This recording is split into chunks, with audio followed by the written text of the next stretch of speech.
shall hear from our speaker, Dr. David Lawson, how a Sefer Torah on loan to his then synagogue, Kingston, from the Czech Memorial Scrolls Trust, inspired his interest into the background of that scroll and led him to research the history of Ostrava and its Jewish community in collaboration with the Jewish Museum in Prague, and to write a book on this subject. Now retired, he was a management consultant specializing in strategy, commercial and organizational effectiveness. After his presentation, David will be on hand to sign copies of his book, and next Tuesday we have guided tours lined up at the Czech Scrolls Memorial Museum. Well, good evening. First of all, thank you all for coming out and avoiding the terrible debate on the television. Unlike both Boris and Jeremy, I was going to say I am not offering free handouts. However, following their tradition, there are some books for sale at the back with a slight discount because I get a discount as the author. So they're only £20 as opposed to 23, which is what Valentine Mitchell would normally charge you. Having said that, I can now thank Spencer for the introduction and Stuart Kurtz for introducing me to Spencer and for acting as a general PR man. So thank you both very, very much. Let's start with a question back to you. Does anybody here know anything about Ostrava? Have you even heard of Ostrava? Oh, good. More or less, no. Which means that you all started with the same degree of knowledge that I started about 15 years ago, which was, I'd never heard of the place. So let's start with geography. Imagine, if you will, a huge map of mainland continental Europe. Forget the little offshore islands. This is post-Brexit. And if you raise your right forefinger and stick it right in the middle of the map of continental Europe and look very closely at it, you'll find your finger is right on Ostrava. It is right in the physical center of Europe. Now, if the map is a modern political map, and you look closely, you'll see that Ostrava is 250 miles due east of Prague, right in the top right-hand corner of what is now the Czech Republic. Those of you who studied geography, northeast corner of the Czech Republic. About halfway in a straight line between Vienna and Warsaw. It's on the border of the Czech Republic, Poland, and Slovakia, so right in the far corner. And there's a map of Europe with Ostrava. Now, if this is a physical map, and this really isn't very much of a physical map, and it's rather larger scale, you'll see that Ostrava sits on a river, well, so-called river. It's actually a very small stream, the Ostravica River, which flows east-west. And just outside Ostrava, it flows into the River Oder, which is flowing south-north into the Baltic. And you'll see, if it were a physical map, that Ostrava is surrounded by mountains to the west, north, and east. They're the sort of foothills of the Tatra Mountains. And the soil roundabout is pretty poor and gravelly, so Ostrava is physically a pretty insignificant place. And more importantly, historically, it's not on the road from anywhere to anywhere because it's surrounded by mountains. So you wouldn't go through Ostrava more or less wherever you were going. And particularly if you were an army, you wouldn't go anywhere near Ostrava because it's a damn nuisance to get into and out of. And when you got there, there was nothing there anyway. So it's a nothing very much. The only relevant bit about it at this stage is that it's part of the great Austro-Hungarian Empire. And within the Austro-Hungarian Empire, the river Ostravica, which goes through the middle of Ostrava, is the border between Moravia on the left south bank and Silesia on the north bank, which immediately brings us to some sort of geographic problems in terms of description. I will use Ostrava to mean generally what is nowadays called Greater Ostrava, so it includes all the surrounding little villages and areas, and it's quite a large place. Originally, Ostrava was split into two. There was the Silesian part of Ostrava on the Silesian part of the river, and Moravian on the other bank.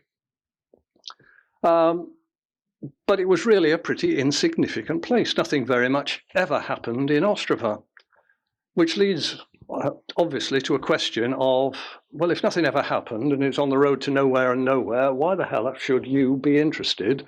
And even more, why on earth should I be interested? I'm not a geographer, I'm not a historian, and I'm not Czech. What's the story then? Well, as all good Jewish stories, it starts in the beginning. Because, as we heard, Kingston, Surbiton and District Synagogue, a united synagogue south of the great River Thames, there are Jews south of the river, has a Sefer Torah on loan from the Czech Memorial Scrolls Trust, which came from Ostrava, and it came with a certificate, which one of our members, when I inquired about it, said, I'm sure I've got it somewhere in a box under my bed, I'll try and find it for you, and he duly did. Now, you probably can't see, but it says right at the bottom that scroll 129, the number from the Memorial Scrolls Trust, comes from Moravska Ostrava and in brackets Marish Ostral. And when we started, several of us looked at each other and said, first of all, where the hell is Ostrava? And what on earth is one Sefer Torah doing coming from apparently two separate places, Moravska Ostrava and Marish Ostral? Which again demonstrates our complete ignorance, because you will probably have twigged by now that Moravska Ostrava is the Czech version of what the Germans called Marish Ostral, the side of Ostrava on the Moravian side of the border. So our Sefer Torah apparently comes from the Moravian side of Ostrava. And there is our Sefer Torah in use. It isn't technically in use. This is a posed picture with our then rabbi, David Mason, presently the rabbi of Muswell Hill, looking rather younger than he does nowadays. So that's the background, and that's why I'm interested.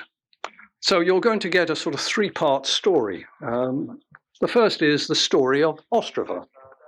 The second, which is very much smaller part, is our research and some of the results we got from our research.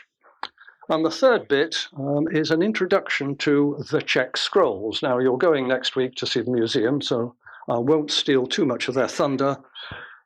But our scroll comes from the Czech Scrolls Trust, so the two are bound together, and it provides an introduction to why the Czech Scrolls Museum and Trust exists.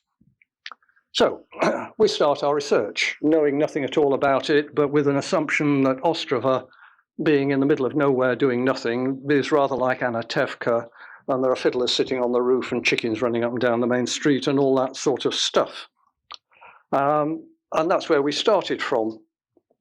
And in fact, if you go back to the middle of the 19th century, you can see it actually doesn't look all that far off Anatevka. This is an 1855 lithograph, and it's a nice country town. It is actually a small market town because it's on the border between Moravia and Silesia, so there's a little market. And actually this interesting small fact becomes very, very interesting and important, because Ostrava, being a market town on the border between Moravia and Silesia, immediately gives it a different air. There is some sort of mingling of people on that side and people on this side. More importantly than that, Moravia, Ostrava, is in the frontier of the Slavs to the north and east, and the Romance Germanic lot to the south and west.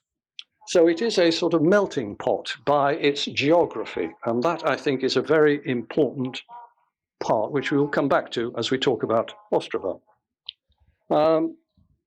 Now, if we go back to the middle of, well, even the middle of the 18th century, so 1750 odd, Ostrava totally insignificant, and from my perspective and your perspective, much more importantly, there are absolutely no Jews in Ostrava. Jews were forbidden to spend the night in Ostrava. So any Jews who actually wanted to trade with Ostrava had to come in and go out during the day. So totally Judenrein, as many places in the Austro-Hungarian Empire were. The total population in, well, actually 1772 of the area now called Greater Ostrava was fewer than 3,000 people and approximately no Jews. Jump forward 150 years to 1932, the population of Ostrava is now 225,000, and somewhere between 8,000 and 10,000 Jews. Now, however hard the Ostravans tried, that is not a natural increase in population. To go from 3,000 to 225,000 in 150 years, no, something has happened. Well, clearly what's happened is there's been mass immigration into Ostrava. And given that I've already said there's nothing very much in Ostrava, why would anybody want to emigrate into Ostrava? What's the big attraction? Well, two things happened towards the end of the 18th century. And I think they're probably connected. The first one is that hard black coal was discovered in and around Ostrava. So suddenly the Industrial Revolution happens. Ostrava becomes the center of coal, iron, and steel manufacture in the Austro-Hungarian Empire. And the Emperor Joseph II issues the first of a series of edicts of tolerance, which allow non-Catholics in his dominions to move into areas from which they were previously barred and to enter trades and professions from which they were previously barred. So suddenly Ostrava has a huge economic potential and a need for people and the opportunity for people to move in. So they do. Now, depending on which sort of historian you read, Joseph was either a very enlightened emperor or a mercenary so-and-so who sat there thinking, why the hell have we got all these Jews and Catholics just loafing around doing nothing and contributing nothing to the imperial exchequer? Why don't we let them do some work so we can tax the so-and-sos? I tend to prefer the second story because it rings rather truer to me, but perhaps he was enlightened as well. However, I do get a clue from the introduction to the first edict, which reads, "As it is our goal to make the Jewish nation useful and serviceable to the state, mainly through better education and enlightenment of its youth, as well as by directing them to the sciences, the arts, and the crafts, we hereby grant and order." So he had got economic benefits in mind. So the Industrial Revolution is beginning to happen. Jews can move in, and things suddenly boom, and Ostrava becomes an economic powerhouse. Interestingly, the first ever coal mine in Ostrava, and the first iron furnace was set up not by a Jew, but by the Archbishop of Olomouc, because he was the local archbishop covering the whole area, and Ostrava was part of his dominion. And he was a very commercially minded sort of bloke, so he set up the mines and the ironworks. Later, the Gutmann brothers, who were both Jewish, started out by being transport people, and they were transporting the coal from the coal mines to the blast furnaces, then bought into the coal mines and later bought into the ironworks as well. So the Gutmann brothers, being Jewish, became big in coal, iron, and steel, and they joined forces with another Jewish family of whom you've possibly heard, the Viennese Rothschilds. So the Rothschilds ultimately bought out the Gutmanns, so the Rothschilds owned the whole iron, coal, steel area. So Ostrava suddenly boomed and looked like a species of hell. And people that I've spoken to who remember Ostrava from before the war, perhaps not quite in 1911, looked at that and say, yeah, that's what it looked like. Ostrava was the home, apparently, of the black polka dot shirt. And I said, I hadn't realized a textile industry there. And they said, well, actually, there was a little textile industry, but you really don't understand. You went out in the morning with a white shirt, and by lunchtime, you had a black polka dot shirt because of that. So Ostrava grew. Ostrava grew. And as it grew, they discovered more and more coal mines.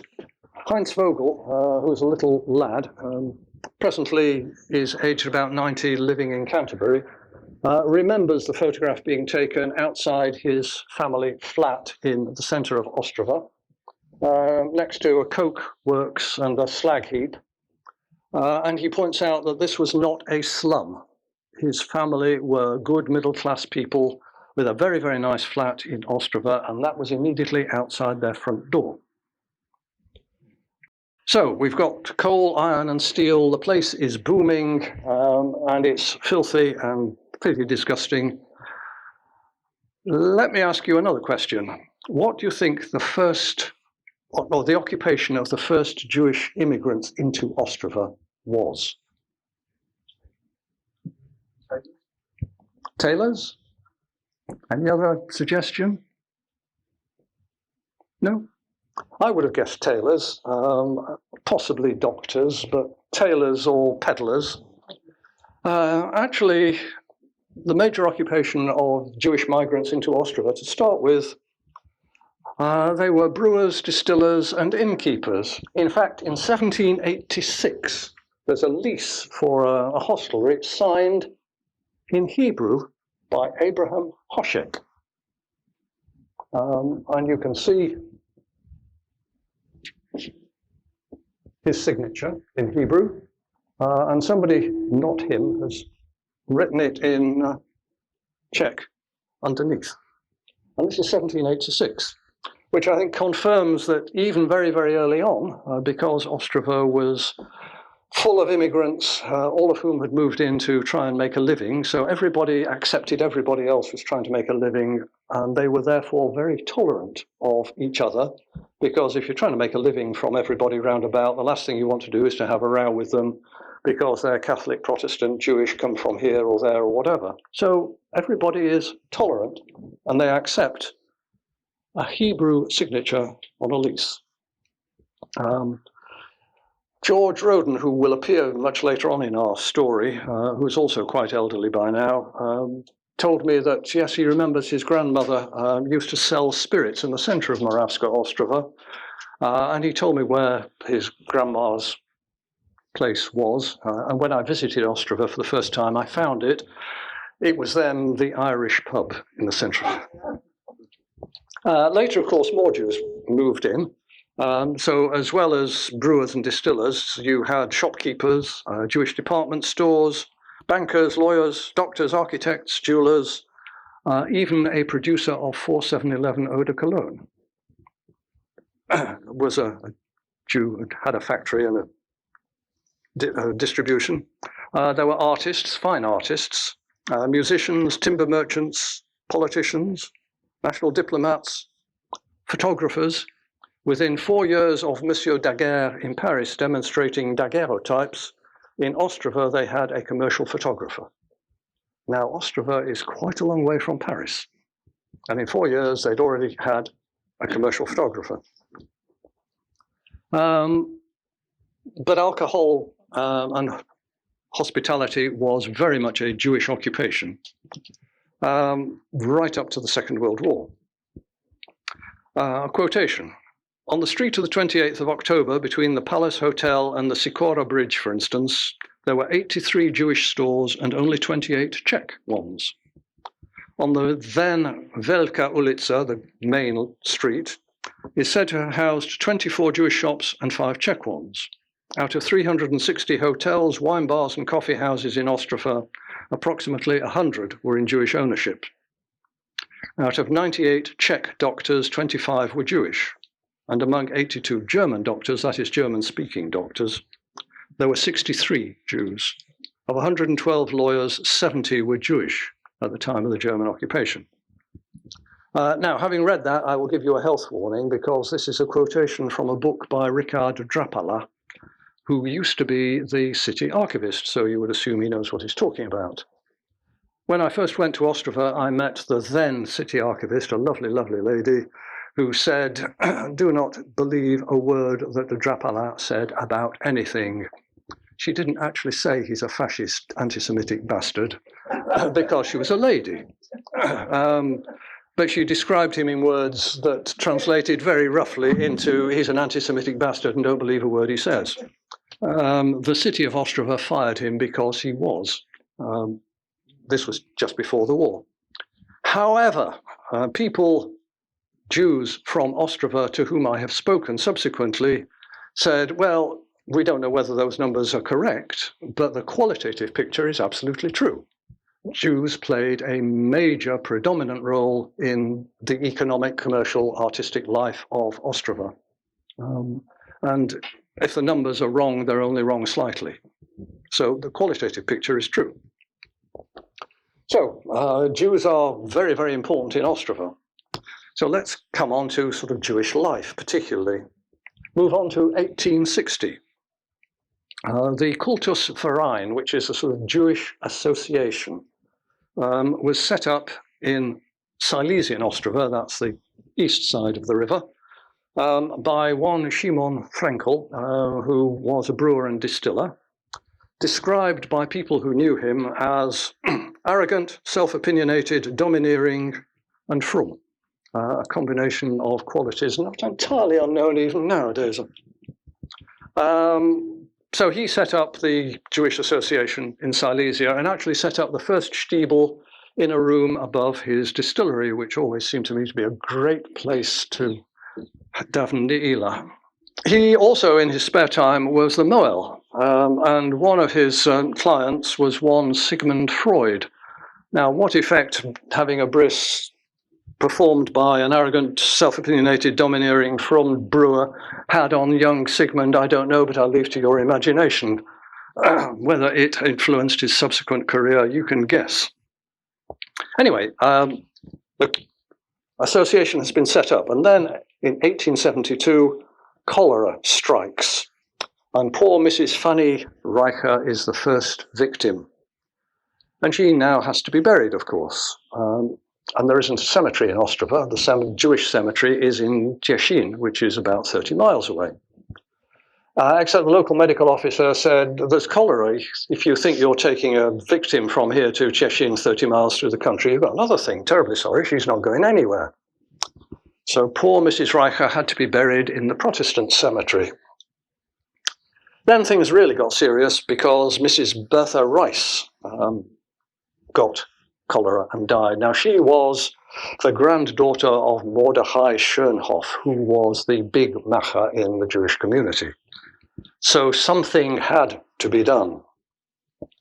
And something was done. Marcus Strassmann, who was now the landlord of the local town brewery, and Joachim Kafka, who is described as a businessman, bought a couple of fields on the road to Troppau, or Opava, depending which language you want to talk about, and set up a cemetery.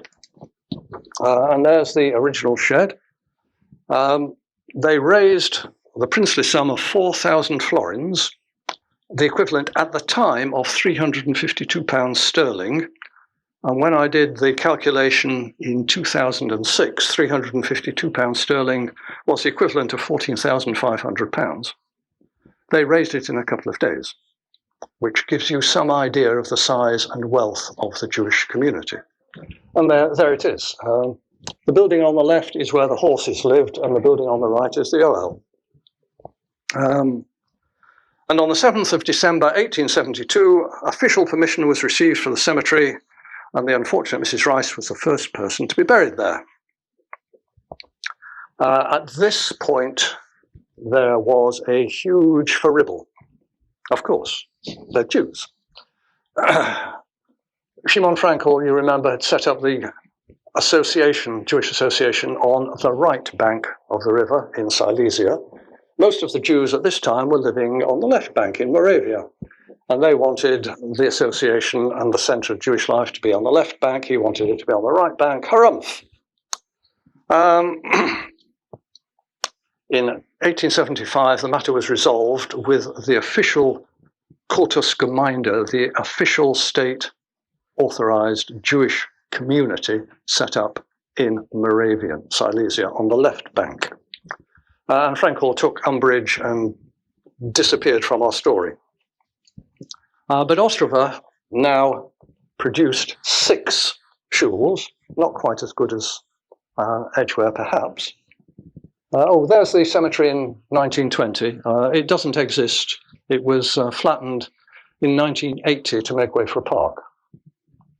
There is the main shul, built in 1879. It housed 700 male worshippers. I'm not sure how many women because it wasn't specified, but I guess about 700 ladies. And this, as you can see, is a postcard. So somebody in Ostrava thought it worthwhile to sell picture postcards of the shul in Ostrava as a commercial enterprise. That's the inside, a photograph, not a very good photograph, of the inside of the shul. So in Ostrava, there were 6 shuls, 4 very large and grand, rather like this one. One of them rather small and pokey. The back half of the building was a flat where the rabbi lived, and this half was actually the shul.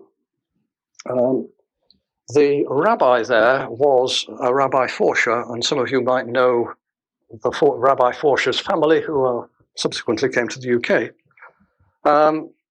The original Rabbi Forscher was sent to Ostrava by the Bobova Rebbe to be the Rabbi Chasen Shochet, I presume Shamas as well, but who knows. And those are 2 of his daughters, and his granddaughter, Ruth, whom I knew and met, said that her aunts, these 2 ladies, girls, remember the photograph being taken because it was clearly quite a big event in their life. A couple of entertaining side stories. Rabbi Forscher, as I said, was sent to Ostrava by the Bobova Rebbe, and he was taught Chazanut in Ostrava by the choirmaster of the Ostrava Opera, who wasn't Jewish. That shul also no longer exists. All the shuls were destroyed in 1939. And Ruth came back with us on a trip back to Ostrava to see where her grandpa lived. And we found the site, which is now a petrol station. And I have a memory of Ruth standing in the forecourt of the petrol station with tears pouring down her eyes because this was where her family came from. So 6 shuls, a couple small, but 4 of them really large and grand. But before the shul had been set up, in 1863, a Jewish school was set up. And I always show that because I think it's a fabulous picture. The class of 1898. It's only girls in the photograph, but there were boys there as well. The school continued from 1863 until 1942, when it closed for all sorts of reasons, not least of which there were no Jewish children anymore in Ostrava.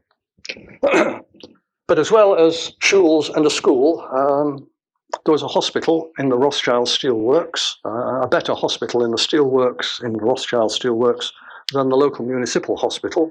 There was a Jewish old people's home, a Jewish apprentice training school, and a home for the apprentices to live in, and a children's holiday home on the banks of the Ostravica River. And the building is still there, although it doesn't look quite like that.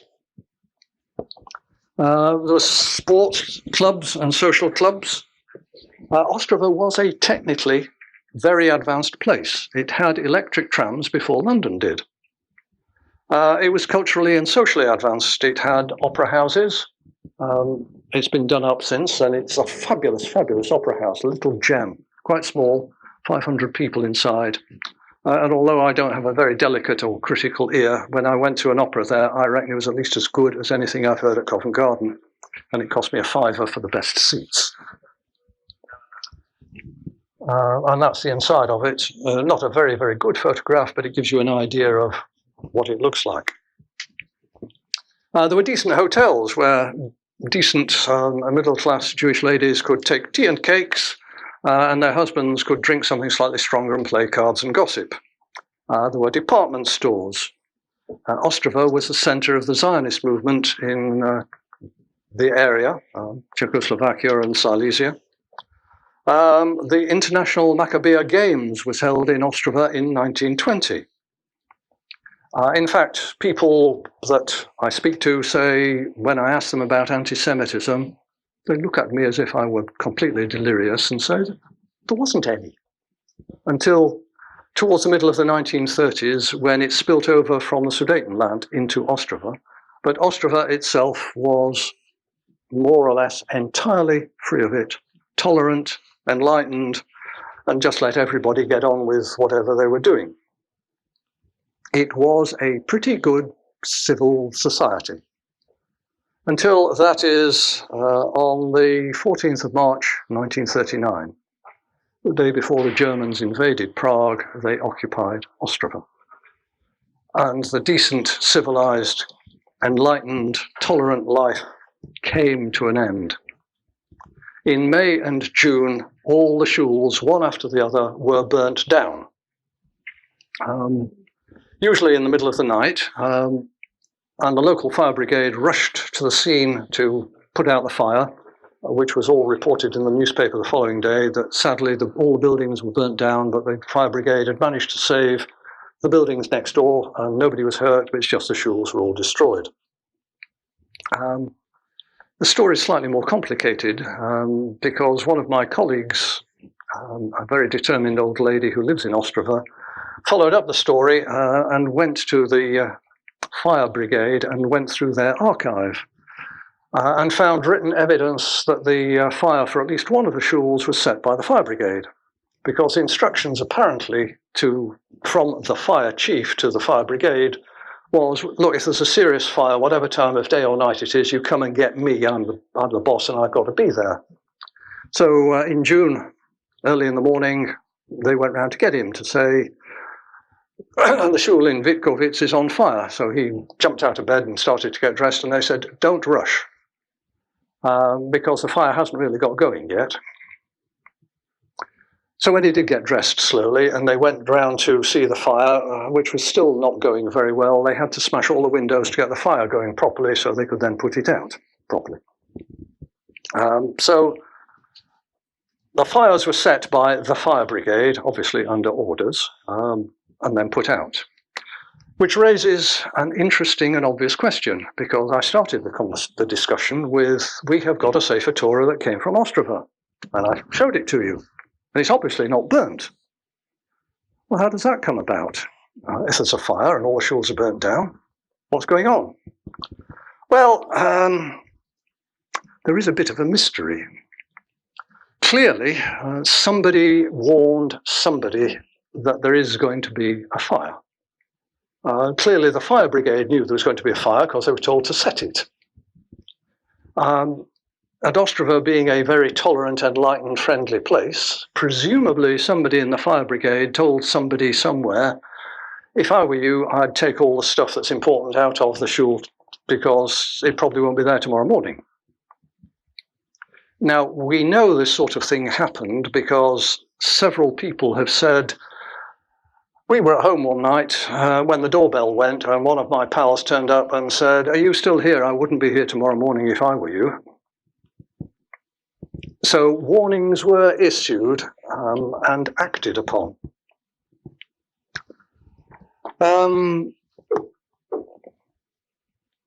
Side story. You all know of Oskar Schindler, of course, and Schindler's List. Do you know of the Gleiwitz incident in September 1939? Just before war broke out, just before the Germans moved from Czechoslovakia into Poland. The Germans thought they needed a casus belli. Why are they going to invade Poland? So they invented an excuse. They got several prisoners, German prisoners, and dressed them in Polish army uniforms, and then killed them. They then pretended to attack a radio post, a German radio post near Ostrava, and left the dead bodies of the prisoners wearing Polish army uniforms nearby to prove that the Poles had attacked the Germans. The uniforms, Polish army uniforms, had been almost certainly provided by Oskar Schindler, who at the start of the war was a member of the Nazi Party and an actual active spy. He was not, at that point, a member of the righteous among the Gentiles. He was later, but at the time he was a traitor, and an active traitor. So, just before September 1942, in September 1942, just before Yom Kippur, the first transport of Jews from Ostrava to Theresienstadt. The day before, in fact, they arrived the day after Yom Kippur in Theresienstadt. By Simchat Torah, most of them had been murdered.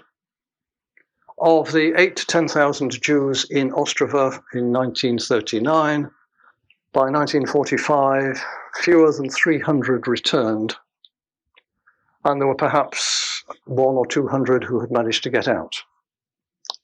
The rest had been murdered.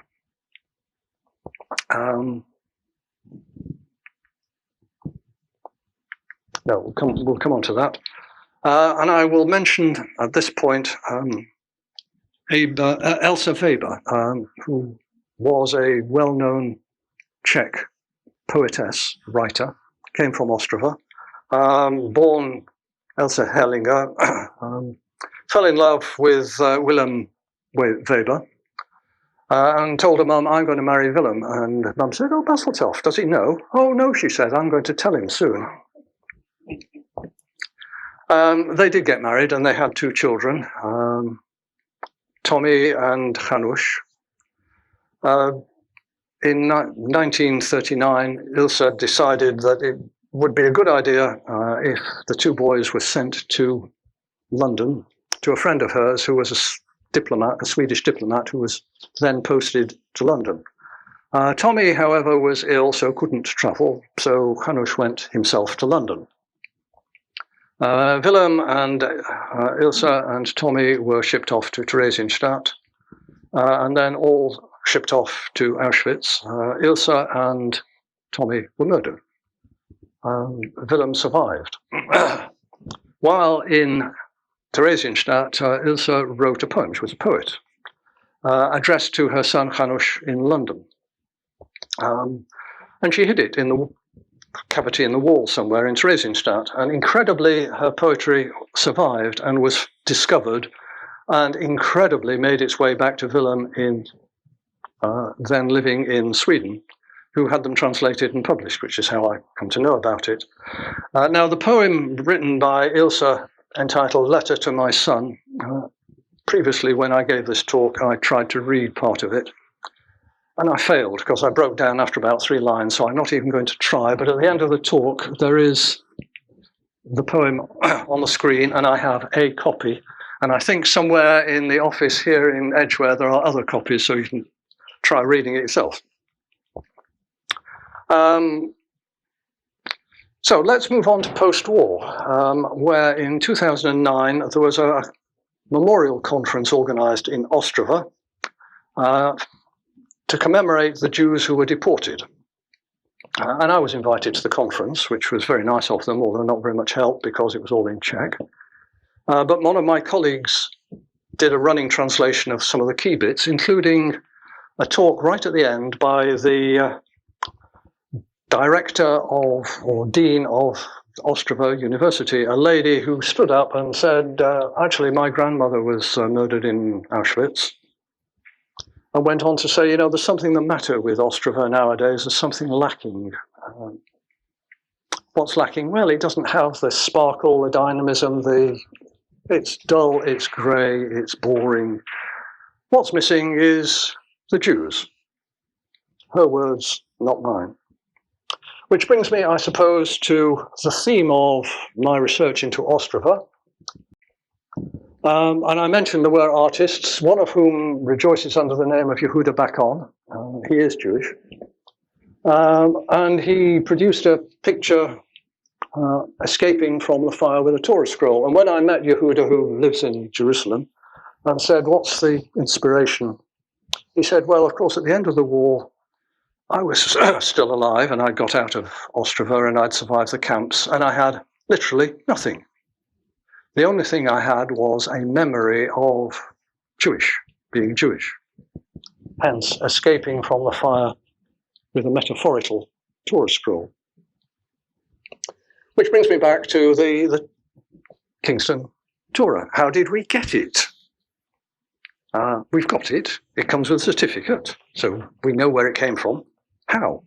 Well, the first of the three halves of the Ostrava scroll story, you know the story of Ostrava, the shuls. Of course, they've got Sifrei Torah.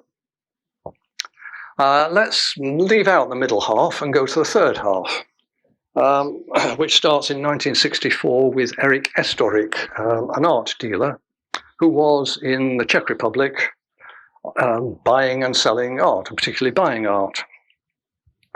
Now, I like to imagine, and this is pure poetic license on my part, I like to imagine this happened one grey February evening in a gents' toilet in Prague. It didn't. That is purely me making up the story. But at some point, one of his contacts in Prague said, "You're Jewish, aren't you, Eric?" And he said, "Yes, why?" "Do you want to buy a job lot of Sifrei Torah? Because we've got some." "What do you mean you've got some?" "We've got a whole pile. Do you want them?" "I'll tell you what, I'll take you." Now, this is 1964, the height of the Cold War. So Eric gets into the car with this guy and drives off into the suburb of Prague. And in 1964, the suburbs of Prague were no place for Western persons to be. And Eric must have been thinking, is this wise? Anyway, they arrived at what was the Michler Shul, had been turned into a warehouse. And they went in, and the guy opened the door, and there was a heap, literally, of Sifrei Torah. And the guy said, "No, do you want to buy them, or don't you want them?" And Estorik said, "Well, I'll have to go back and ask some of my colleagues." So he went back and asked Ralph Yablon, who was a member of Westminster Shul, which is where Westminster comes into the story. And he said, "Well, of course you want to buy them. Here's 25 bob, go and buy them." Now, there's some discussion about exactly how much they were bought for. Something like $10,000 US, we think. But there's a debate about what currency it was in and exactly what the number was. But the net result was 1,564 scrolls came back to Westminster Shul in 1964. Now, before the actual purchase was effected, Yablon said, "Well, we better check that this is really okay." So they sent out Shimon Abramsky, whom some of you might know. He was an expert in Judaica and ancient documentation, used very much by Sotheby's or Christie's or even both. And he went out and looked at them and said, "Yeah, it's all okay." So they were bought and came back 1964. And I actually remember them arriving in Westminster Shul because at the time I was a student at Imperial College, which is just down the road. And I used to go to Westminster Shul very occasionally to remind myself that I really am Jewish. So I remember them. And I remember seeing a heap, literally, of scrolls in the main hall of the shul. They're slightly better displayed now than they were then.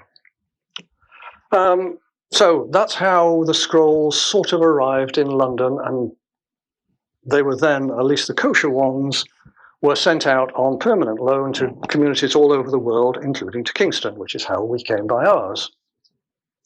There's obviously a little gap in this story, which is the second half, because the first half has got scrolls in Ostrava in the shul. The second half has got scrolls in Prague, 250 miles away. What happened? How did they get there? There's a war on, don't forget.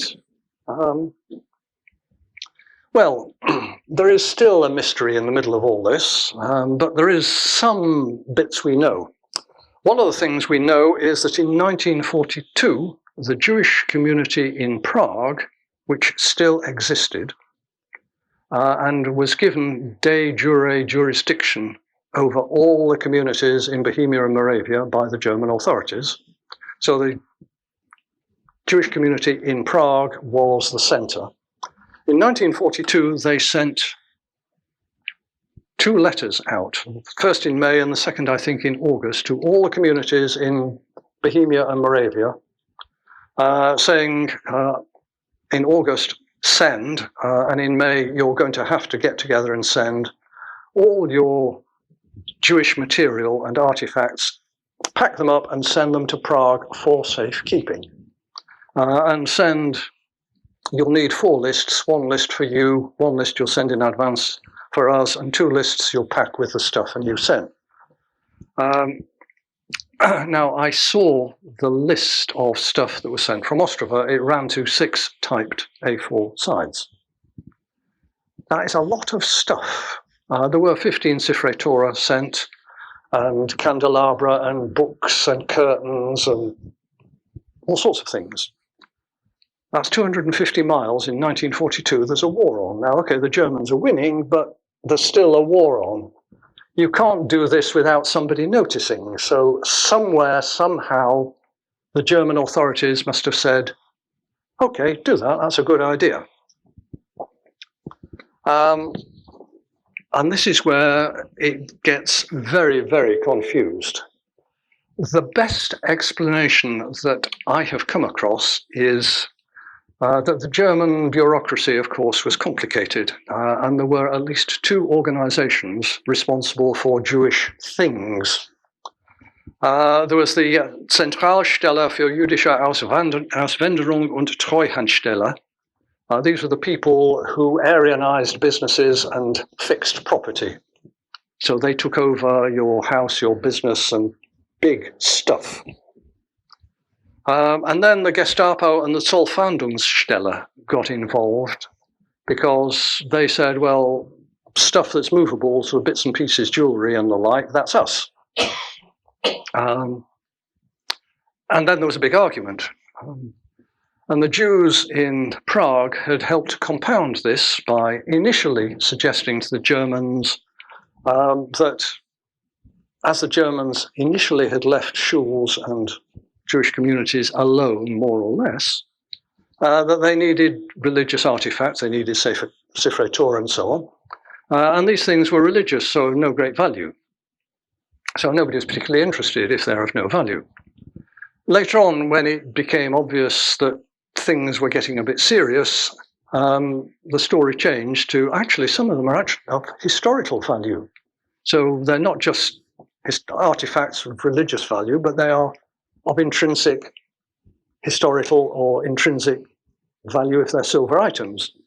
So suddenly everybody wants to grab hold of these, and there was a big row between the 2 German organizations. We want them, no, you want them, we want them, no. And at this point, the Jewish community in Prague effectively said to the German senior authorities, look, why don't we just look after them a while here in Prague, while you lot sort out what you're going to do with them. Meanwhile, we'll look after them. And they'll be here, they'll be in Prague. So that was decided upon, which is how, in theory at least, they all came to Prague.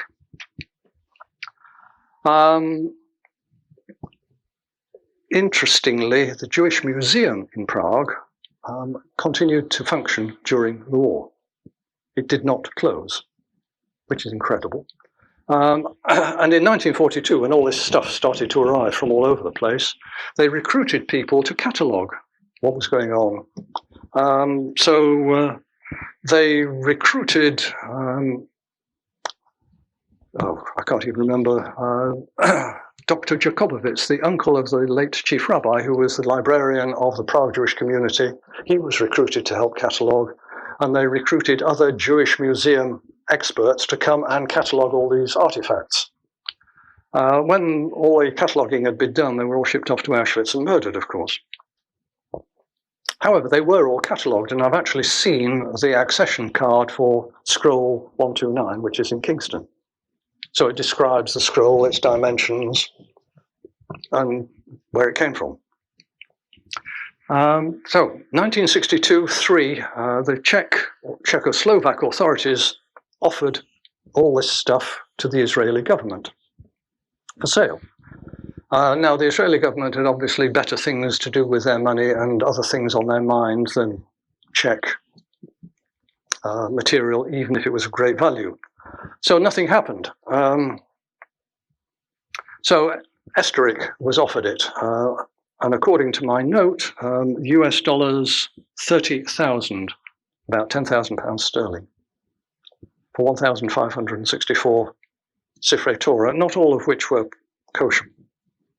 And they are now, well, some of them are still in Westminster. The rest are throughout the world, including one in Tuscaloosa, which apparently is 800 years old and the second oldest known complete Sefer Torah. So let's close our talk with another drawing by Yehuda Bakon, which is a portrait of his father in the smoke of the crematorium in Auschwitz. And although you can't see, the bottom right-hand corner is the time and date of his murder. And at that point, I shall finish my talk, except to point out that at the back of the room, there are lots and lots and lots of copies of the book. Anybody who would like a copy at the remarkable bargain price of £20, help yourself. And I shall try and answer any questions if there are any. Yes, yeah, quite a lot of the photographs you had German comment on them. Yes. Like the one of the cemetery had Friedhof on the bottom, which is German for a cemetery. Is there a reason for that if it's in Czechoslovakia? Well, thank you for the question. Yes, there is a very, very good reason. The vast majority of the Jewish population of Czechoslovakia, even in 1939, were German-speaking. They all could speak Czech by then, but their first language was almost exclusively German. And Ostrava itself, until the establishment of Czechoslovakia in 1919, was probably 50-50 German-speaking and Czech-speaking. And until 1939, there were German language schools in Ostrava. There were German language doctors, lawyers, shops. So German was still used as an everyday language, even in the late 1930s. And the Jews almost entirely spoke German. German, not Yiddish. How did this Sefer Torah get to the Westminster Synagogue? And where does the Westminster Synagogue come into the story rather than perhaps offer them to the chief rabbinate or Beth Din or anything like that? Oh, it's pure, well, not coincidence.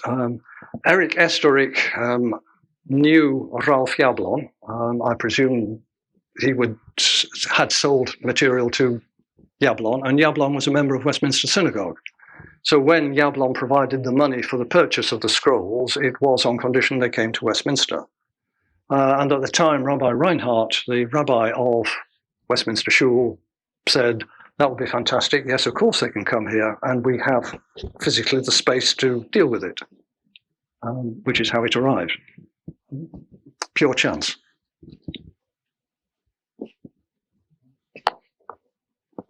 Has anyone else undertaken research like you've done on any other towns?